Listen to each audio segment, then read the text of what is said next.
L'île du docteur Moreau par H. G. Wells. Chapitre 7. L'enseignement de la loi. Alors quelque chose de froid toucha ma main. Je tressaillis violemment et aperçus tout contre moi une vague forme rosâtre qui ressemblait à un enfant écorché plus qu'à un autre être. La créature avait exactement les traits doux et repoussants de l'ail, le même front bas et les mêmes gestes lents. Quand fut dissipé le premier aveuglement causé par le passage subit du grand jour à l'obscurité, je commençai à y voir plus distinctement. La petite créature qui m'avait touché était debout devant moi, m'examinant. Mon conducteur avait disparu. L'endroit était un étroit passage, creusé entre de hauts murs de lave, une profonde crevasse, de chaque côté de laquelle des entassements d'herbes marines, de palmes et de roseaux, entrelacés et appuyés contre la roche, formaient des repères grossiers et impénétrablement sombres.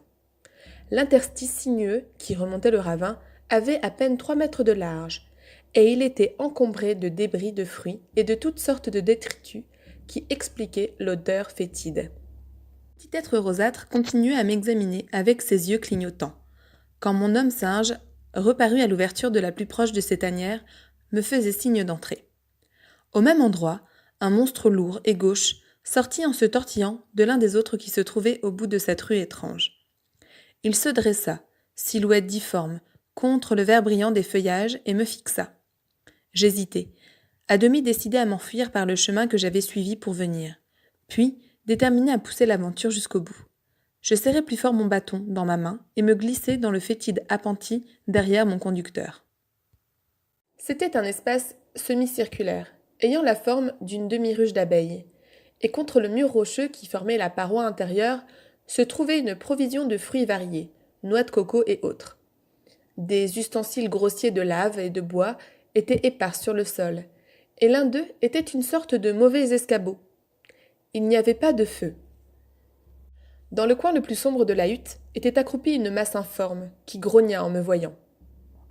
Mon homme singe resta debout, éclairé par la faible clarté de l'entrée, et me tendit une noix de coco ouverte, tandis que je me glissais dans le coin opposé où je m'accroupis. Je pris la noix et commençai à la grignoter, l'air aussi calme que possible, malgré ma crainte intense et l'intolérable manque d'air de la hutte. La petite créature rose apparut à l'ouverture, et quelques autres bipèdes, avec une figure brune et des yeux brillants, vinrent aussi regarder par-dessus mon épaule. « Hé !» grogna la masse indistincte du coin opposé. « C'est un homme, débita mon guide. Un homme, un homme vivant, comme moi. »« Assez !» intervint avec un grognement la voix qui sortait des ténèbres. Je rongeai ma noix de coco au milieu d'un silence impressionnant, cherchant, sans pouvoir y réussir, à distinguer ce qui se passait dans les ténèbres. « C'est un homme, répéta la voix. Il vient vivre avec nous. » La voix forte, un peu hésitante, avait quelque chose de bizarre, une sorte d'intonation sifflante qui me frappa d'une façon particulière. Mais l'accent était étrangement correct. L'homme singe me regarda, comme s'il espérait quelque chose. J'eus l'impression que ce silence était interrogatif. « Il vient vivre avec vous, dis-je. C'est un homme, il faut qu'il apprenne la loi. » Je commençai à distinguer maintenant quelque chose de plus sombre dans l'obscurité. Le vague contour d'un être accroupi, la tête enfoncée dans les épaules. Je remarquai alors que l'ouverture de la hutte était obscurcie par 2 nouvelles têtes.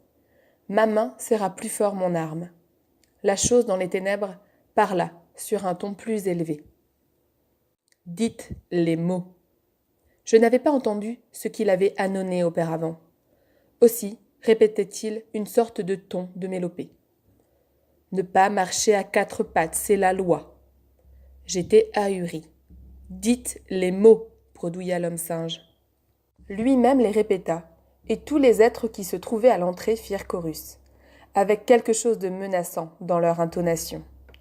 Je me rendis compte qu'il me fallait aussi répéter cette formule stupide, et alors commença une cérémonie insensée. La voix, dans les ténèbres, entonna phrase à phrase une suite de litanies folles, que les autres et moi répétâmes. En articulant les mots, ils se balançaient de côté et d'autre, frappant leurs cuisses, et je suivis leur exemple.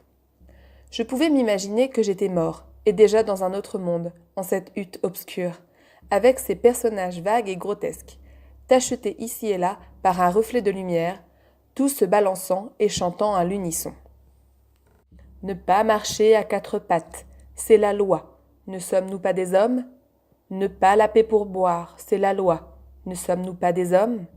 Ne pas manger de chair ni de poisson, c'est la loi. Ne sommes-nous pas des hommes? Ne pas griffer l'écorce des arbres, c'est la loi. Ne sommes-nous pas des hommes? Ne pas chasser les autres hommes, c'est la loi. Ne sommes-nous pas des hommes? On peut aisément imaginer le reste. Depuis la prohibition de ces actes de folie jusqu'à la défense de ce que je croyais alors être les choses les plus insensées, les plus impossibles et les plus indécentes. Une sorte de ferveur rythmique s'empara de nous tous. Avec un balancement et un baragouin de plus en plus accéléré, nous répétâmes les articles de cette loi étrange. Superficiellement, je subissais la contagion de ces brutes, mais tout au fond de moi, le rire et le dégoût se disputaient la place. Nous parcourûmes une interminable liste de prohibitions. Puis, la mélopée reprit sur une autre formule. À lui, la maison de souffrance. À lui, la main qui crée. À lui, la main qui blesse. À lui, la main qui guérit. Et ainsi de suite, toute une autre longue série. La plupart du temps, en un jargon absolument incompréhensible pour moi, fut débité sur lui, quel qu'il pût être. J'aurais cru rêver, mais jamais encore je n'avais entendu chanter en rêve. À lui, l'éclair qui tue. À lui, la mer profonde, chantions-nous. Une idée horrible me vint à l'esprit. Que Moreau, après avoir animalisé ces hommes, avait infecté leur cerveau rabougri avec une sorte de déification de lui-même. Néanmoins, je savais trop bien quelles dents blanches et quelles grilles puissantes m'entouraient pour interrompre mon chant, même après cette explication. À lui, les étoiles du ciel.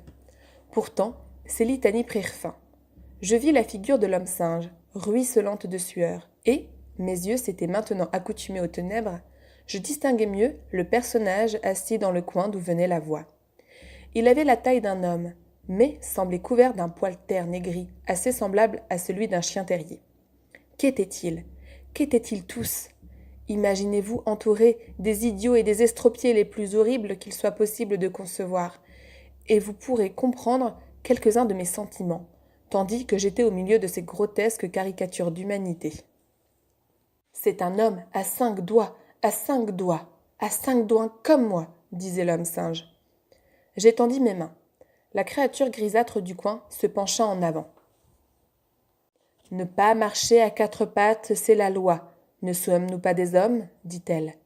Elle avança une espèce de moignon étrangement difforme et prit mes doigts. On nous dit le sabot d'un daim découpé en griffes. Je me retins pour ne pas crier de surprise et de douleur.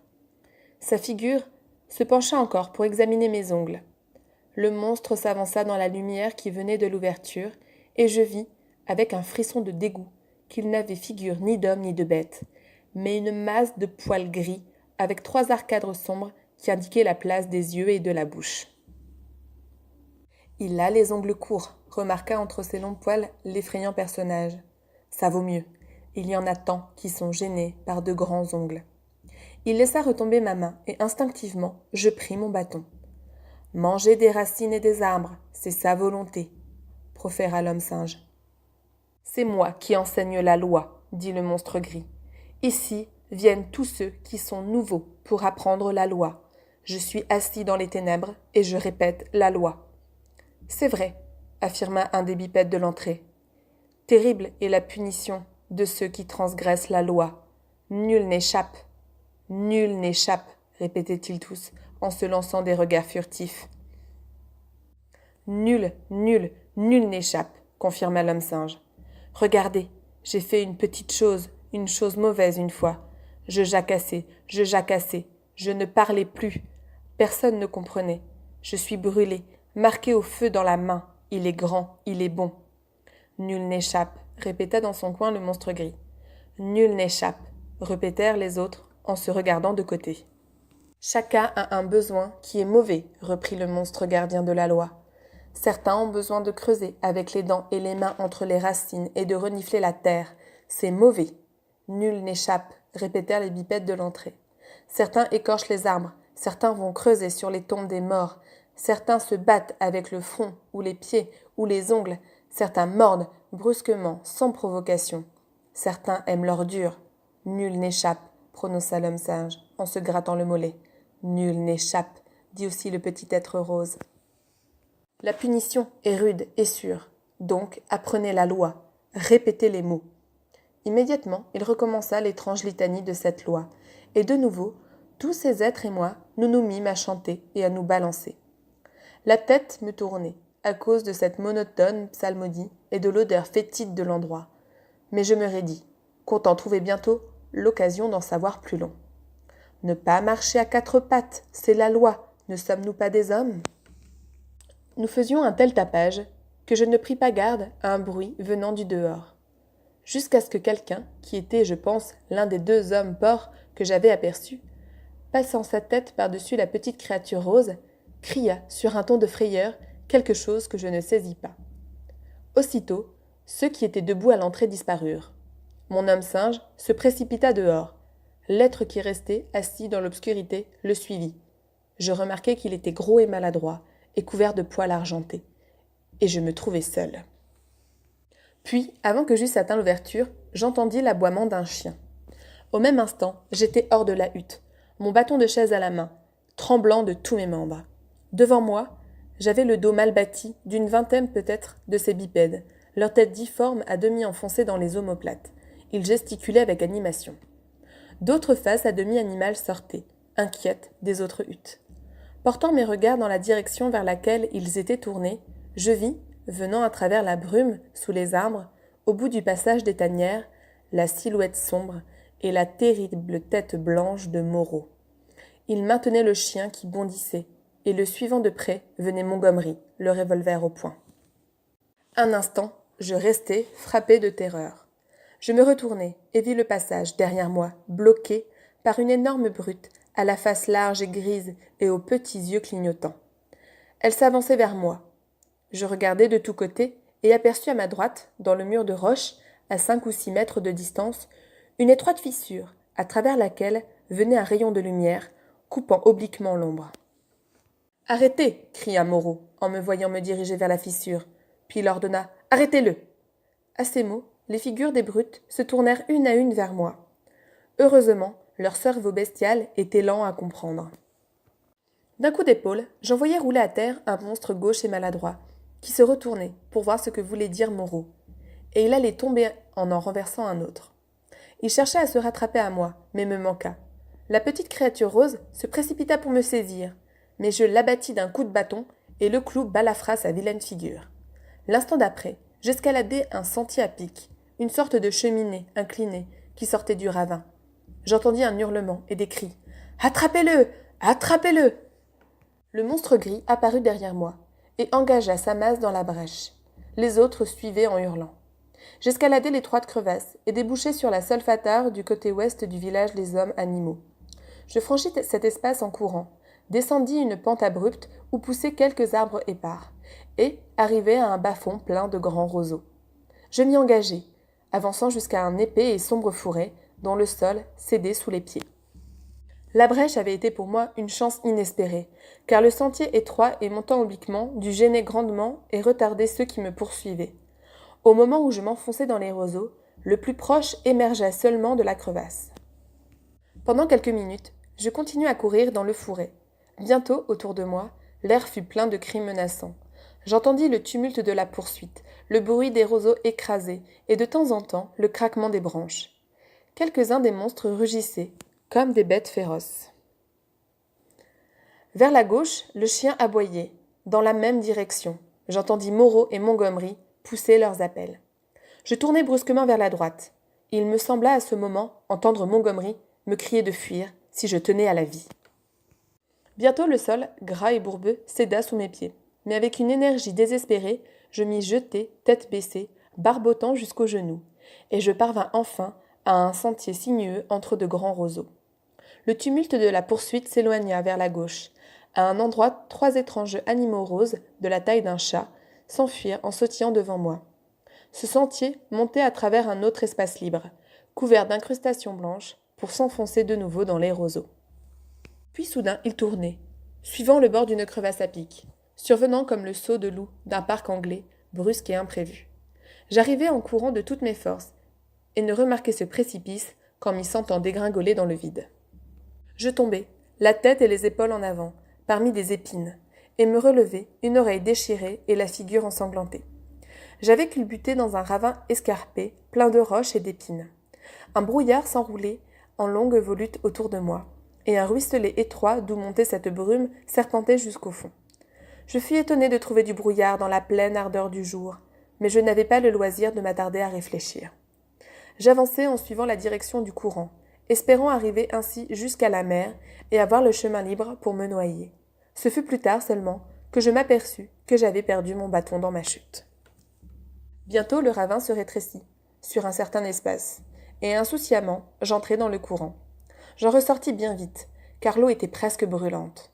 Je remarquai aussi une mince écume sulfureuse flottant à sa surface. Presque immédiatement, le ravin faisait un angle brusque, et j'aperçus l'indistinct horizon bleu. La mer proche reflétait le soleil par des myriades de facettes. Je vis ma mort devant moi. Mais j'étais trempé de sueur et haletant. Je ressentais aussi une certaine exaltation d'avoir devancé ceux qui me pourchassaient, et cette joie et cette surexcitation m'empêchèrent alors de me noyer sans plus attendre. Je me retournai dans la direction d'où je venais, l'oreille aux écoutes. À part le bourdonnement des moucherons et le bruissement de certains insectes qui sautaient parmi les buissons, l'air était absolument tranquille. Alors me parvint très faible l'aboiement d'un chien, puis un murmure confus de voix, le claquement d'un fouet. Ces bruits s'accrurent, puis diminuèrent, remontèrent le courant pour s'évanouir.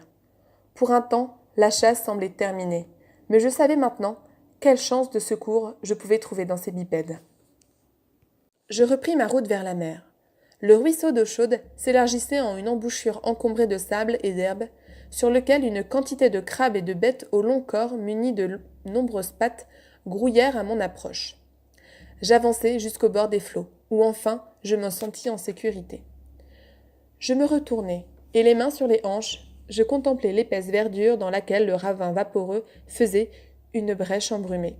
Mais j'étais trop surexcité et, chose réelle, dont douteront ceux qui n'ont jamais connu le danger, trop désespéré pour mourir. Alors il me vint à l'esprit que j'avais encore une chance. Tandis que Moreau, Montgomery et leur cohue bestiale me pourchassaient à travers l'île, ne pourrais-je pas contourner la grève et arriver à l'enclos, tenter de faire une marche de flanc contre eux, et alors, avec une pierre arrachée au mur, peu solidement bâti, briser la serrure de la petite porte et essayer de trouver un couteau, un pistolet, que sais-je, pour leur tenir tête à leur retour? En tous les cas, c'était une chance de vendre chèrement ma vie. Je me tournai vers l'ouest, avançant au long des flots. L'aveuglante ardeur du soleil couchant flamboyait devant mes yeux, et la faible marée du Pacifique montait en longue ondulation. Bientôt le rivage s'éloigna vers le sud, et j'eus le soleil à ma droite. Puis, tout à coup, loin en face de moi, je vis une à une plusieurs figures émerger des buissons. Moreau, avec son grand chien gris, ensuite Montgomery et deux autres. À cette vue, je m'arrêtai. Ils m'aperçurent et se mirent à gesticuler et à avancer. Je restai immobile, les regardai venir. Les deux hommes animaux s'élancèrent en courant pour me couper la retraite vers les buissons de l'intérieur. Montgomery aussi se prit à courir, mais droit vers moi. Moreau suivait plus lentement avec le chien. Enfin, je secouai mon inaction, et me tournant du côté de la mer, j'entrai délibérément dans les flots. J'y vis une trentaine de mètres avant que l'eau me vînt à la taille. Vaguement, je pouvais voir les bêtes de marée s'enfuir sous mes pas. « Mais que faites-vous » cria Montgomery. Je me retournai, de l'eau jusqu'à mi-corps, et les regardai. Montgomery était resté haletant au bord du flot. Sa figure, après cette course, était d'un rouge vif. Ses longs cheveux plats étaient en désordre, et sa lèvre inférieure tombante. Laissait voir ses dents irrégulières. Moreau approchait seulement, la face pâle et ferme, et le chien qu'il maintenait aboyait après moi.